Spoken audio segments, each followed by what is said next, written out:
on day like 14 of my fast, right? And every day, like with my church, like every day of the 21 days of fasting, we would have like a church sermon from like 6 to 7.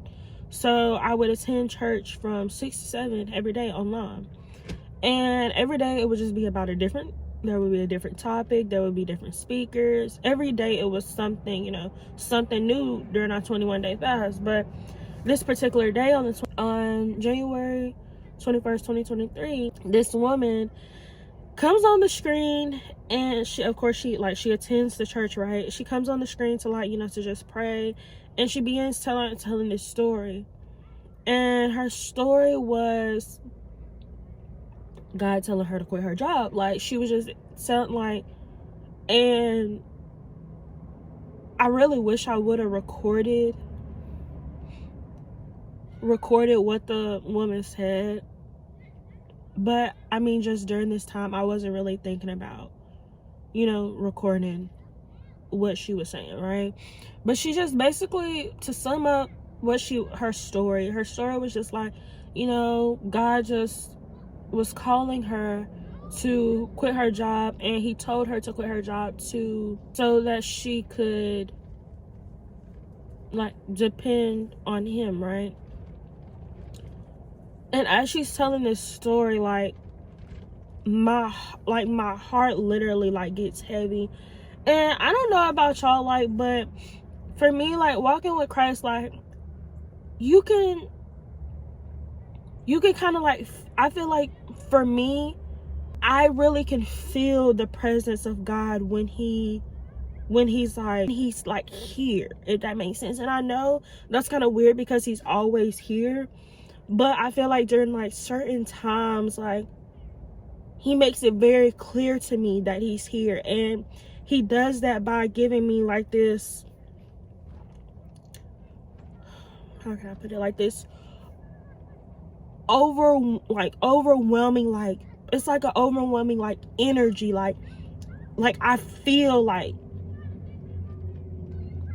a presence. But it's not just any normal presence. It's a heavy presence, So as she's telling this, I began feeling that heavy presence, and I just start crying. And a lot of the times, when God is making me very aware that he is here, or he's trying to bring, or he's trying to get my attention on something, or he's trying to tell me something, I get that heavy feeling, and I feel his heavy presence, and I begin crying. So, and sometimes it's not, or I feel I need to just cry, it's a heavy his presence is so heavy, I feel I need to cry sometimes, when he's I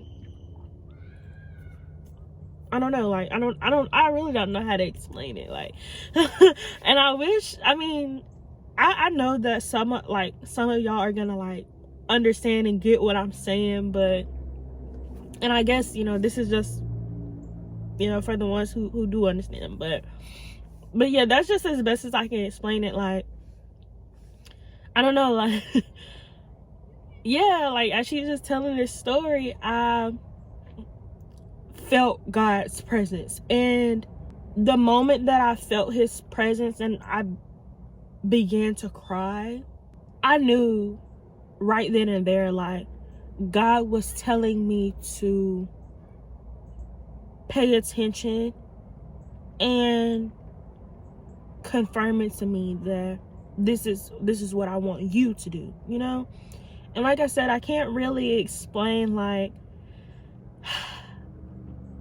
how I associate someone else's story to a direction from God. I guess it's just one of those things, you're just gonna have to experience to actually understand. And like I said, I've told this story to plenty of people, right? And a lot of them don't understand, right? So that's fine. Not everybody's gonna understand my relationship with God and what God has told me. But I do know it is my job to tell my story, to tell my testimony, right? During this time on the 21st, the direction and the confirmation for me was how overwhelmed and emotional I was when she was telling her story about how God, was telling her to quit her job, to learn to depend on him.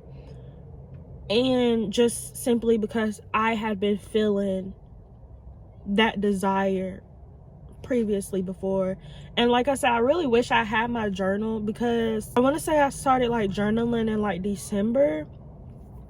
So I remember writing down, journaling to God, that I felt like he was calling me to quit my job, but I wasn't doing so because, number one, I didn't have any confirmation. Number two, I was just scared. So yeah, I remember telling God this, but it wasn't until the 21st that I guess you can say I actually like knew that's what he was telling me and calling me to do, right? But even though during that moment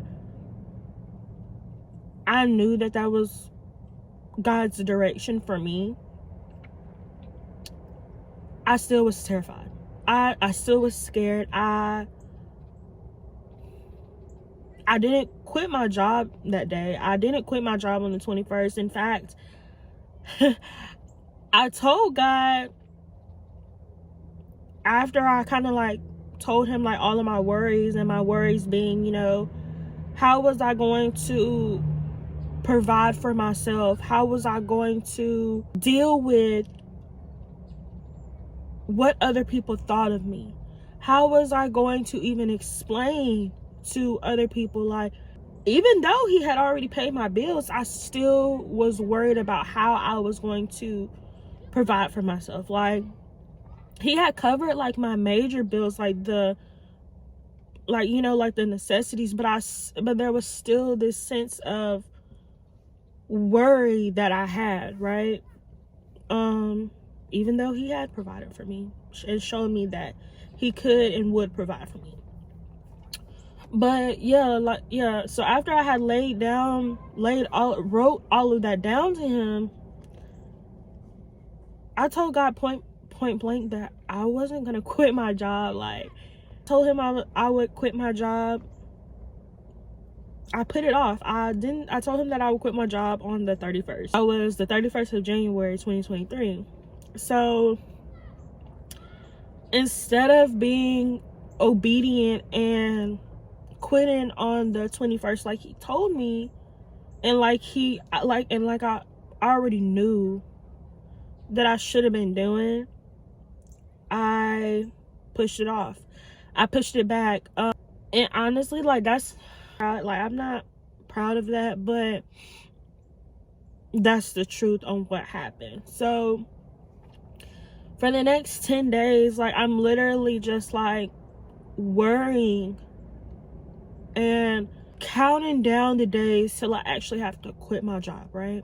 And even like during those 10 days, even though I knew that's what God was telling me to do, that was my direction, I still wasn't sure if I was really gonna do it.